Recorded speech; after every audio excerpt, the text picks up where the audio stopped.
దేవరాగం జ్ఞానయోగం వ్యాసపీఠం బహువేదశాస్త్రం బోధామృతహిత శ్రీమన్నారాయణం శివగౌరీ సంభాషిత సకల పురాణం అష్టాక్షరి పంచాక్షరి మంత్రావరణం అఖిల దేవతా సంస్తుతి పారాయణం జయ మంగళకరమీ ప్రవచన శ్రవణం అనుదినము శుభము సుఖము జీవన గమనం దేవరాగం జ్ఞానయోగం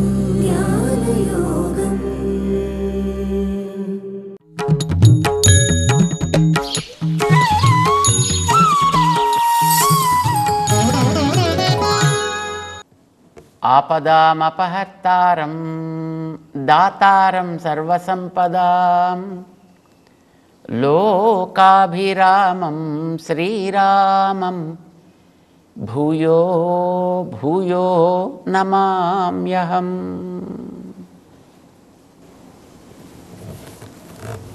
జై శ్రీమన్నారాయణ. ప్రియ భగవద్బంధువులారా, విషయం ఎంత గొప్పదైనా చెప్పేవాడికి దాని యందు ఎదటవాడికి అందించాలి అనేటటువంటి తపన, వినేటటువంటి వ్యక్తికి ఇది మనది ఇది మనకి అనేటటువంటి ఒక ఆర్తి, ఒక జిజ్ఞాస అనేది లేకపోతే చెప్పేవాడు వ్యర్థం, వినేవాడు వ్యర్థం. అయితే ఇది అందరికీ ఆ రకమైనటువంటి జిజ్ఞాస ఉంటుంది అని మనం చెప్పలేము. అసలు చాలామందికి ఉండదు కూడా. అలాంటప్పుడు ఏం చేయాలి? జిజ్ఞాసని పుట్టించి చెప్పాలనిపిస్తుంది యోగ్యుడైనటువంటి ఒక గురువుకి. అందుకోసం ఇదివరకు రోజుల్లో గురువులు శిష్యుడికి ఆ రకమైనటువంటి రుచిని పుట్టించి వాళ్ళకి ప్రశ్నించడం చేత కాకపోతే ప్రశ్నించే సందర్భాలను తయారు చేసి వాళ్ళ చేత అది కావలసిన దానంతటిని కూడా వినేటట్టు చేసేవారు. విన్న తర్వాత అది మంచిదైతే విషయం సహజంగానే అర్థమవుతుంది. అర్థం కనుక సవ్యంగా అయితే అది వాడికి ఆచరణలోకి కూడా వస్తుంది. మహానుభావుడైనటువంటి వ్యక్తి వైశంపాయనుడు, ఉత్తముడైనటువంటి ఆచార్యుడు, మంచి గురువు. పాండవ వంశంలో పుట్టినటువంటి వాడు జనమేజయుడు అని ఒక రాజు, పరీక్షిత్ వంశంలో వచ్చినవాడు అన్నమాట. ఆ జనమేజయ మహారాజుకి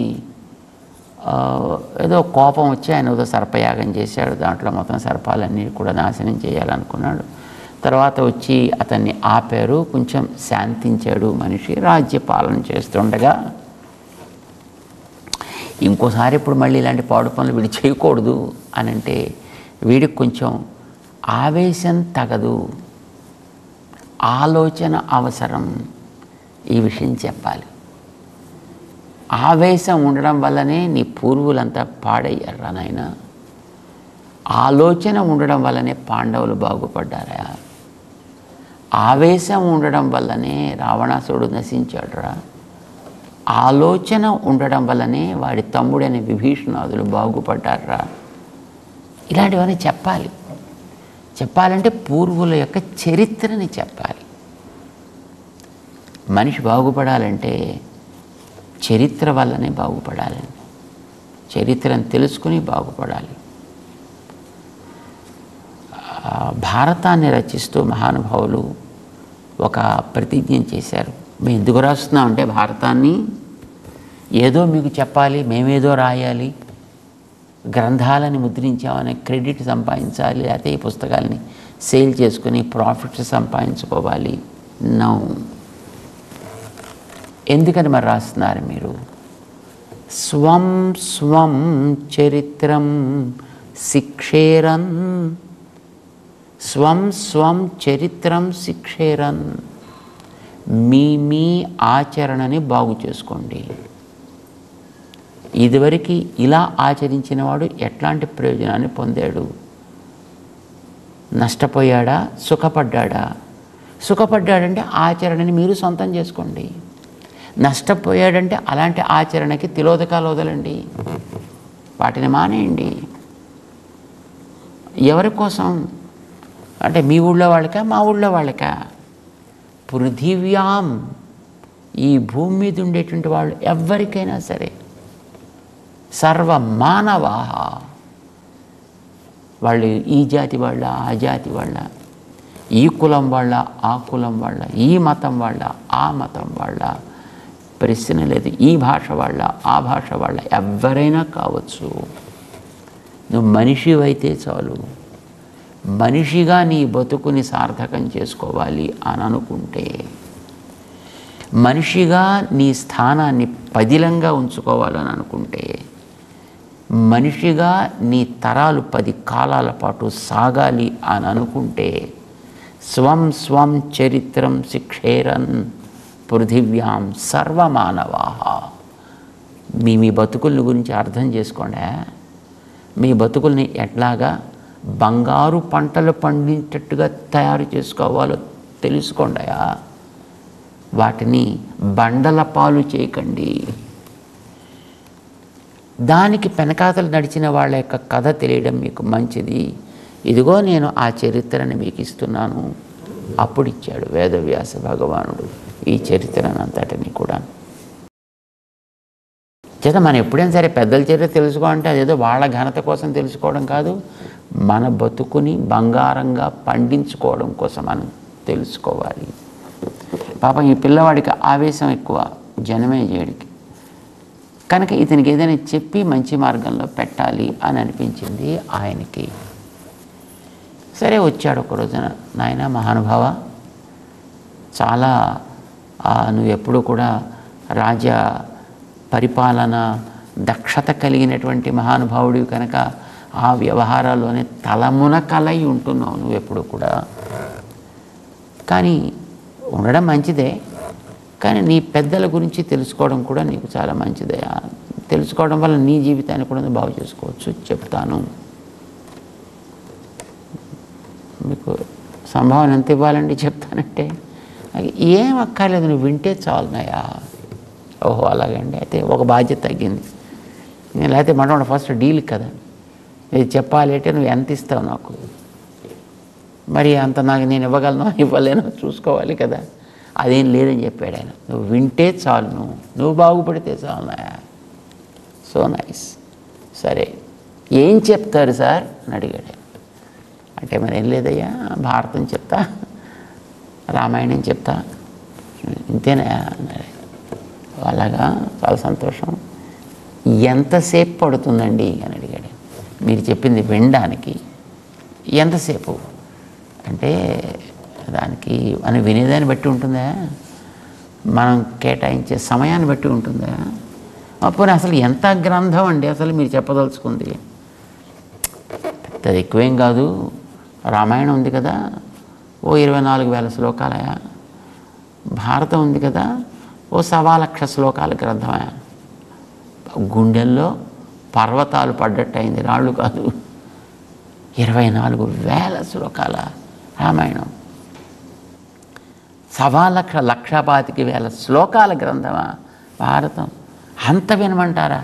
నమస్కారం సార్, వెళ్ళొస్తాను, కొద్దిగా పని ఉంది అన్నాడు ఆయన.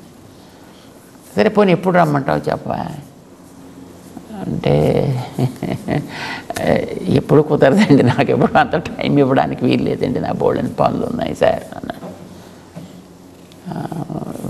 పాపం చూశాడు ఆయన. సరే మళ్ళీ ఇంకోసారి ఇచ్చాడు. మళ్ళీ ఎప్పుడు వచ్చినా ఇదే కదా. సరే ఒకసారి పోనీ నువ్వు ఎంత టైం నువ్వు ఇవ్వగలను అనుకుంటున్నావు చెప్పా. మరి మీరు చూస్తేనేమో 1,00,000 గ్రంథాలు, ఇంకోటేమో 24,000 గ్రంథాలు. ఎక్కడ కుదురుతుంది? నాకు కుదరదు సార్. పోనీ నువ్వు ఎంత టైం ఇస్తే నువ్వు కుదుర్చుకోగలుగుతావు చెప్పు అంటే, కొద్దిపాటి అంటే పర్వాలేదండి. కొద్దిపాటి అంటే ఎంత చెప్పా అంటే 1 గంట 2 గంటలు అయితే పర్వాలేదండి. 2 గంటలు ఏం చెప్తాడు? రామాయణం చెప్తాడా? బాగా భారతం చెప్తాడు ఆయన. 2 గంటలు చాలు. ఓకే, 2 గంటల టైం నువ్వు చాలా ఇస్తున్నావా? నువ్వు 2 గంటలంటే చాలా ఎక్కువ. నాకు అంత కూడా అక్కర్లేదులే. మరి ఎంత కావాలో చెప్పండి సార్ అంటే, నువ్వు పోనీ ఒక 5 నిమిషాలు టైం ఇవ్వగలవా? తప్పకుండా ఇస్తానంటే మీకు 10 నమస్కారాలు పెడతాను, నాకు 10 నిమిషాల టైం అంటే తప్పకుండా ఇచ్చేస్తాను సార్. నాకు 10 నిమిషాలు కూడా అక్కర్లేదా? 5 నిమిషాలు కూడా అక్కర్లేదా? ఒక 5 సెకండ్స్ చాలు నాకు, అంతే, నీకు చెప్పేసి పోదామని. మళ్ళీ నమస్కారం సార్, చెప్పండి సార్ వెంటనే. అదేమిటో అంటే మరేం లేదయా, ద్వౌ మూఢ పురుషౌ లోకేస్మిన్, ఈ లోకంలో 2 పరమ మూర్ఖులు ఉన్నారట. తెలిస్తే మంచిదని నీకు చెప్పిపోదామని వచ్చాను. లేచిపోయి బయలుదేరేసగిన మూటములు సర్దుకుని. 2 మూర్ఖుల మొత్తం ప్రపంచంలో. సరే, ఇంకా మీరు 5 నిమిషాల టైంని ఇచ్చాను కదా, మీకు 5 నిమిషాలు పూర్తి కాలేదు కదండి. మీరు ఇంకా 5 సెకండ్సే కదా మీరు చెప్పేశారు. సరే ఏమండి, మీకు 2 కనిపించారా? ఇంకెవరు కనిపించలేదా మీకు? ఏంటి మొత్తం ఇంత ప్రపంచంలో అంటే అంతేనా? వాళ్ళిద్దరి గురించి తెలుసుకుంటే చాలా, ఇంకేం అక్కర్లేదా? మరి వాళ్ళ పేర్లేనే చెప్పకపోతే ఎలాగ సార్? మీరు వారు 2 అని చెప్పారు, వాళ్ళ పేర్లు ఏమిటో చెప్పండి సార్. మరి నీకు టైం లేదు కదా? టైం లేదంటే ఏదో కనీసం ఆ మాత్రం తెలుసుకోవడానికి పెద్ద పర్వాలేదు కదండి. చెప్పండి, వాళ్ళ పేర్లు ఏమిటో చెప్పండి. మరి ఎప్పుడైనా వాళ్ళు ఎక్కడి నుంచైనా వస్తే మరి వాళ్ళ పేర్లు అడిగి ఆ పేర్ల వాళ్ళైతే వాళ్ళని దూరంగా పెట్టాలి కదా. పోనీ పేర్లు చెప్పండి సార్. చెప్తా. ద్వౌ మూఢ పురుషౌ లోకేస్మిన్ దుర్యోధన దశాననౌ. ఆయన పేరు దుర్యోధనుడి పేరు, ఆయన పేరు దశకంఠుడు అని పేరు. వెళ్ళొస్తాను చాలు, ఈ మాత్రం టైం ఇచ్చాను, చాలా థ్యాంక్స్ అన్నాడు ఆయన. బయలుదేరుతున్నాడు. సరే సార్, ఒకసారి రండి సార్. మీరు వాళ్ళ పేరు చెప్పి వెళ్ళిపోతారా సార్? వాళ్ళని ఎందుకు మీరు అంత మూర్ఖులుగా ఐడెంటిఫై చేశారండి? మాకు చూస్తే అంతా మా చుట్టూ అంతా మూర్ఖులే కనిపిస్తున్నారు మాకు. మీకు కరెక్ట్గా 2ని మీరు ఐడెంటిఫై చేసి చెప్తున్నారు. ఎందుకు వాళ్ళు అంత మూర్ఖులు అయ్యారు సార్ అంటే, నీకు టైం లేదు కదా. ఏం చేశారో చెప్పండి చాలు, పర్వాలేదు. గోగ్రహం వనభంగంచ దృష్ట్వా యుద్ధం ముహుర్ముహు. ఆయన గోగ్రహణం జరిగింది చూసి ఒక ఆయన యుద్ధం ముహుర్ముహు, వాడు తగుదునమ్మా అని యుద్ధం చేశాడు ఆయన. వనభంగంచ, అడవి తగలబడ్డం అంతా చూశాడు ఆయన. చూసి కూడా మళ్ళీ తగుదునమ్మా అని మళ్ళీ యుద్ధానికి సిద్ధపడ్డాడు. ఇంతేనయ్యా? అదేమిటండి, వనానికి తగలబెట్టడానికి సిద్ధపడితే యుద్ధం చేయడం ఏమిటండి? ఎక్కడిది ఆ వనం? ఏమిటి ఆ వనం? ఎవరిది ఆ వనం? ఎందుకు తగలబెట్టాడు ఆయన? ఎవరి తగలబెట్టాడు? ఎలా తగలబెట్టాడు? ఆవిడ తోక కాలిస్తే తగలబెట్టాడు కదా. తోక అదెవరిదండి? ఆంజనేయుడు తోక కదా, కాల్చాడు కదా. ఆంజనేయుడు తోకని, ఆంజనేయుడు తోకని ఎందుకు కాల్చారండి? ఎవరు కాల్చారు? మరి రాక్షసులంతా కాల్చలా అంటే వాళ్ళు ఎందుకు కాల్చారు సార్? అంటే మరి రావణాసుడు చెప్పింది అదే కదా, ఆయన ఎందుకు చెప్పాడు సార్? అంటే మరి వాళ్ళ తమ్ముడు గారు ఇచ్చిన సలహాని బట్టి వాడి దేహాలు ప్రాణం తీసేద్దాం అనుకున్నాడు. కానీ వాళ్ళ తమ్ముడు చెప్పాడు, ఒరేరా తీయకరా, వాడు దూత కదా అని చేత తీయడం మంచిది కాదు, వాడికి దండన విధిస్తే చాలును, వాడికి అవమానం కలిగేటట్టుగా దండన విధించాలి, అది చూసి మిగతా వాళ్ళందరికీ బుద్ధి వస్తుంది, అందుకోసం తగలబెట్టాను. దాన్ని ఎందుకు తగలబెట్టారండి అంటే, మరి కోతులకి తోకంటే ఇష్టం కదా, అందుకోసం దానికి ఇష్టమైన దాని కనుక కాల్చినట్లయితే అప్పుడు దానికి ఒక దుఃఖం కలుగుతుంది, బాధ కలుగుతుంది. బాధతో వెనక్కి వెళ్ళి ఎవరు పంపించారో వాళ్ళందరికీ చెప్తుంది, చెప్తే మిగతా వాళ్ళకి బుద్ధి వస్తుంది. అంటే అదేమిటి సార్, మరి ఆంజనేయుడికి తోక కాలిస్తే ఏం చేశాడు? ఏం చేయడం వాడు మొత్తం అశోక వనాన్ని అంతటి తగలబెట్టాడు కదా, లంకా నగరాన్ని అంతటిని మొత్తం కాల్చిపెట్టాడు. దాన్ని ఎందుకు కాల్చిపెట్టాడండి? అంటే మరి రావణాసుడు బుద్ధి రావక్కర్లే అంటే వాడు బుద్ధి ఏమైందండి? అంటే ఎందుకండి ఇక్కడ అందులో అశోకవనాన్ని ఎందుకు కాల్చాడండి? అంటే మరి అశోకవనంలోనే కదా సీత ఉంది. అదేమిటండి, సీతమ్మ రాముడి దగ్గర ఉండాలి కదండి, అశోకవనంలోకి ఎందుకు వచ్చి? మరి రావణాసుడు పట్టుకొచ్చి పెట్టింది అక్కడే కదా. అంటే రావణాసుడు అశోకవనంలోకి సీతని ఆయన ఎందుకు పట్టుకొచ్చాడు సార్? అంటే మరి వాడు అక్కడికి మాయ వేషం వేసుకుని వెళ్ళలే, ఎక్కడికి వెళ్ళాడు సార్? అంటే పంచవటి దగ్గరికి. అంటే పంచవటి దగ్గర ఎవరు ఉన్నారు సార్? మరి రాముడు లక్ష్మణుడు సీతమ్మ అక్కడే కదా ఉన్నది, అక్కడెందుకు ఉన్నారు సార్? మరి కుటీరం వేసుకుంది అక్కడే కదా, అక్కడెందుకు కుటీరం వేసుకున్నారు సార్? మరి 2.5 ఏళ్ళు ఉండాలి అని వాళ్ళు అక్కడే కదా వేసుకున్నారు. అంటే 2.5 ఏళ్ళు ఏంటండి? అంటే మరి వనవాసం చివరికి వచ్చేసింది కదా, అంటే చివరి 2.5 ఏళ్ళు 3 ఏళ్ళు అక్కడే ఉందాం అనుకున్నారు. అంటే అసలు ఎంతకాలం వనవాసం? మరి వాళ్ళు 14 ఏళ్ళు మరి వనవాసం చేశారు కదా, అది ఎందుకు చేశారు సార్?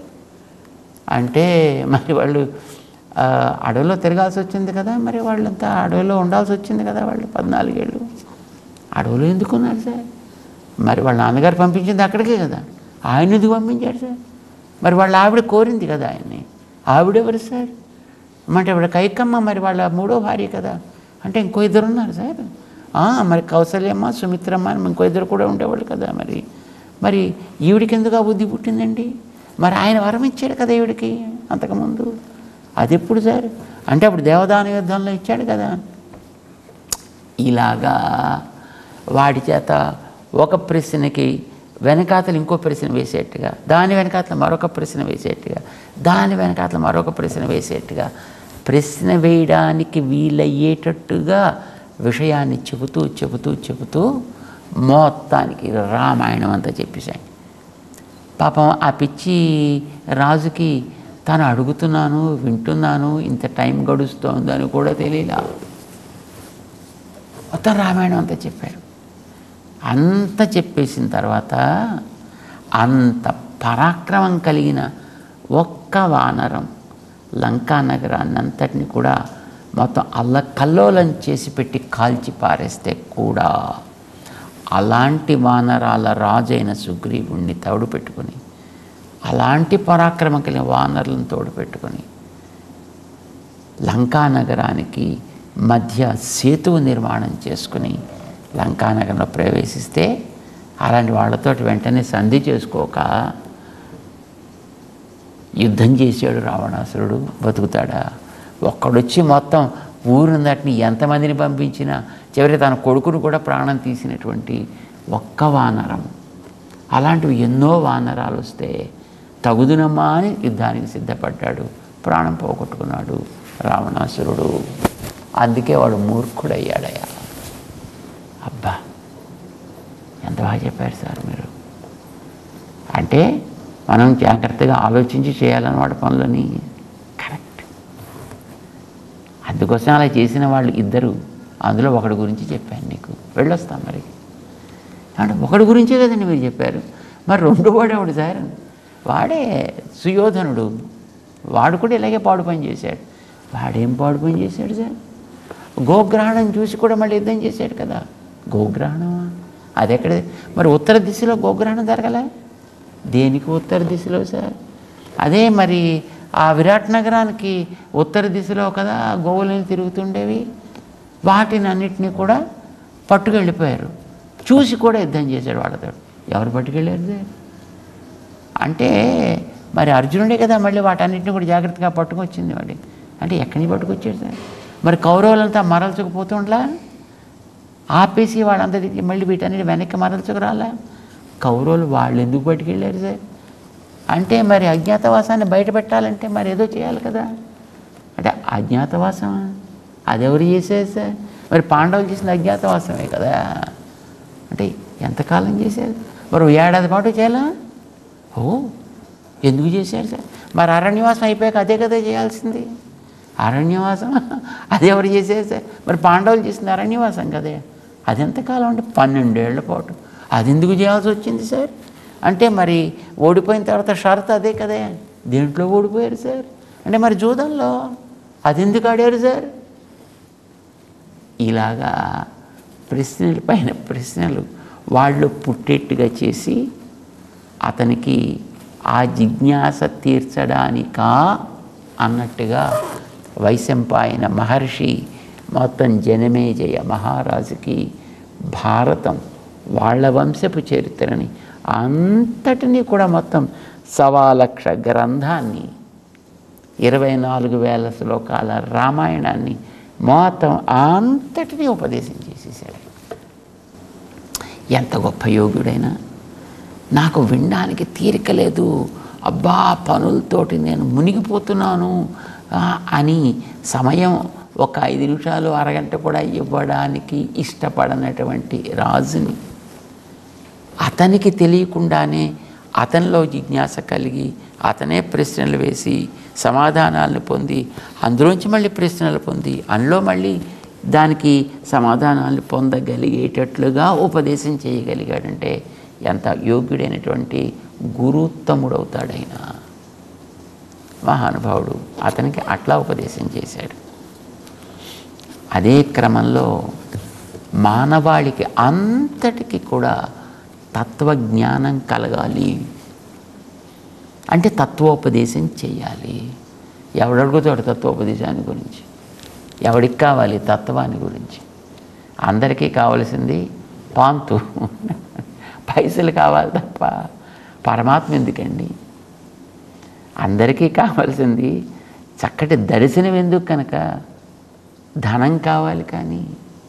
అందుచేత ప్రతివాడు రకరకాలైనటువంటి విషయాల వెంట పరుగులు పెడుతూ దాంతో జీవితాలని రకరకాలుగా మార్చుకుంటుంటే వీళ్ళందరికీ కూడా తత్వబోధ అవసరము, తత్వజ్ఞానం అవసరము, తాత్విక దృష్టి వీళ్ళకి కలిగించాలి అనేటటువంటి తపనతోటి ఎవడు వింటాడా, ఎవడు అర్థం చేసుకుంటాడా, ఎవడు ప్రశ్నిస్తాడా అలాంటి వాళ్ళకి నేను చెప్పాలి అనేటటువంటి కోరికతోటి భగవానుడు అవతరించాడు శ్రీకృష్ణుడై. ఆయన దొరక్క పాప అర్జునుడు లాంటి ఒక బుద్ధిమంతుడిని పట్టుకొని తనకి శిష్యుడిగా చేసుకుని ఉన్నవాళ్ళల్లో కాస్త ఉత్తముడు ఆయన. కాస్త మరీ ఆవేశం కలిగిన వాడు కాదు, అలానే మరీ పరమ సాత్వికుడు కాదు, కాస్త మధ్యస్థంగా ఉండేటువంటి వ్యక్తి కనుక అట్లాంటి వ్యక్తి ద్వారా లోకం తరిస్తుంది అనే భావనతోటి ఆయన్ని సిద్ధం చేసుకుని ఒక పెద్ద యుద్ధ సన్నివేశాన్ని ఏర్పాటు చేసి తాను సారథిగా అందులో ఉండడానికని నిర్ణయం చేసుకుని సర్వలోకాల్ని శాసించగలిగేటటువంటి పరమాత్మ సాక్షాత్తు సంపదలకి నిలయమైనటువంటి శ్రియపతి అయినటువంటి మహానుభావుడు. సకల విభూతి తన చేతుల్లో ఉంది కనుక ఆయన పేరు సర్వహ అని పేరంటారు. ఆయన ఈ చేతనాత్మకంగా ఉండేటువంటి వాటి అన్నిటినీ కూడా తన ఆధీనంలో నడపగలిగే వ్యక్తి కనుక సర్వహ అని పేరు ఆయనకి. మన ఈ సహస్రనామాల్లో తెలుస్తుంది. సర్వశివస్థాణు సర్వుడు అని అంటారు. అలాంటి మహానుభావుడు ఈ లోకంలో లోకాలకి ఉపకారం చేయాలి అని ఒక మానవ రూపాన్ని ధరించి అర్జునుడికి సారథిగా అతని ముందు కూర్చుని అతడికి జిజ్ఞాసని పుట్టించి అతని ద్వారా లోకాన్ని తరింపజేయడం కోసం చేసిన మహోపదేశం భగవద్గీత. అందులో మొదటి 6 అధ్యాయాల్లో ఆత్మతత్వాన్ని చెప్పి చిత్తత్వం అని అంటాం, అచిత్తత్వం అని అంటాం. చేతనాలు ఈ ప్రపంచంలో ఉండేటువంటి వాటన్నిటి గురించి ఒక సమగ్ర అవగాహన కలిగించి దాని తర్వాత ఈ రెంటిని నియమించేటువంటి ఈశ్వరతత్వాన్ని ఉపదేశం చేయాలి. ఆ ఉపదేశం చేయడం దాని గురించి అడగాలి ఆ పెద్ద మనిషి. కానీ మరి ఎలా అడుగుతాడు అతను? అందుకోసమని తను చెప్పాడు అతనికి, అర్జున ఆత్మతత్వాన్ని తెలుసుకోవడం యోగము అని అంటామాయా, చాలా సంతోషం, నీకు తెలుసుకుందామని కోరిక కలిగింది, నువ్వు యోగి అవుదామని అనుకుంటున్నావు. కానీ యోగి ఒకళ్ళు, ఇద్దరు, ముగ్గురు, కొంతమంది ఉంటారు లోకంలోనే ఎలాగో ఇలాంటి ప్రయత్నం చేసేటువంటి వాళ్ళు. అలాంటి వాళ్ళందరిలోకి కూడా నిజంగా వాడు తన గురించి తెలుసుకోవడం అంటే తన నడిపే తత్వాన్ని గురించి కూడా తెలుసుకోవడం కనుక అది నేనే. నన్ను గురించి ఎవడైతే తెలుసుకుని నన్ను ఎవడైతే ప్రేమించి తద్వారా తన జన్మని సఫలం చేసుకోవాలి అని అనుకుంటాడో మగ్గతేన అంతరాత్మన శ్రద్ధావాన్, దాని మీద వాడికి రుచి కలగాలి, త్వర కలగాలి, నేను తెలుసుకుని తీరాలనేటువంటి తపన కలగాలి. అలాగే ఎవడైతే తెలిసి మాం భజతే, ఎవడు నన్ను సేవిస్తాడో వాడే యుక్త తముడు, వాళ్ళు యోగులలో మంచివాడు, మిగతా వాళ్ళు యుక్తులు యుక్తతరులు అవుతారు. నీ ఇష్టం తర్వాత ఏం చేస్తావో. ఇప్పటిదాకా ఆత్మ గొప్పదన్నావు, అది పొందమన్నావు, అది తప్ప మరొకటి లేదన్నావు. నేను నిజంగా అది పొందిస్తే చాలదని పరిగెడదామని అనుకుంటుంటే దానికి వెనకాతలు ఎవడో ఉన్నాడు, అది నువ్వు నిన్ను తెలుసుకోవాలంటున్నావు. నిన్ను తెలుసుకోవడం అంటే ఏమిటి అర్థం? ఎట్లా తెలుసుకోవాలి? నిన్ను నడిపేవాణ్ణిగా నేనున్నానని, ఎలా నేను నడిపిస్తున్నానో నాకుండేటి సమగ్రత ఏమిటో దాన్ని ఇవి రెండూ తెలుసుకోవాలి. మొదటిది జ్ఞానము, రెండవది విజ్ఞానము. ఈ రెంటిని తెలుసుకొని కనుక నువ్వు ఉన్నట్టయితే తప్పకుండా నువ్వు చేసేటటువంటిది యోగ్యమైనటువంటిది అవుతుంది. అంటే మరి అదేమిటో తెలుసుకోవాలి కదా నేను అని అడుగుతాడేమో అని ఎదురు చూశాడు ఈయన. కానీ ఆయనకేం పెద్ద అడగాలి అని అనిపించినట్లేదు. అతనికి దాని మీద రుచి కలిగించడం కోసమని, దాన్ని ఉపదేశం చేయడం కోసం చేసినటువంటి ప్రారంభమే 7వ అధ్యాయం జ్ఞాన విజ్ఞాన యోగము అనేటటువంటిది. అందులోకి మనం ప్రవేశిద్దాం. జై శ్రీమన్నారాయణ.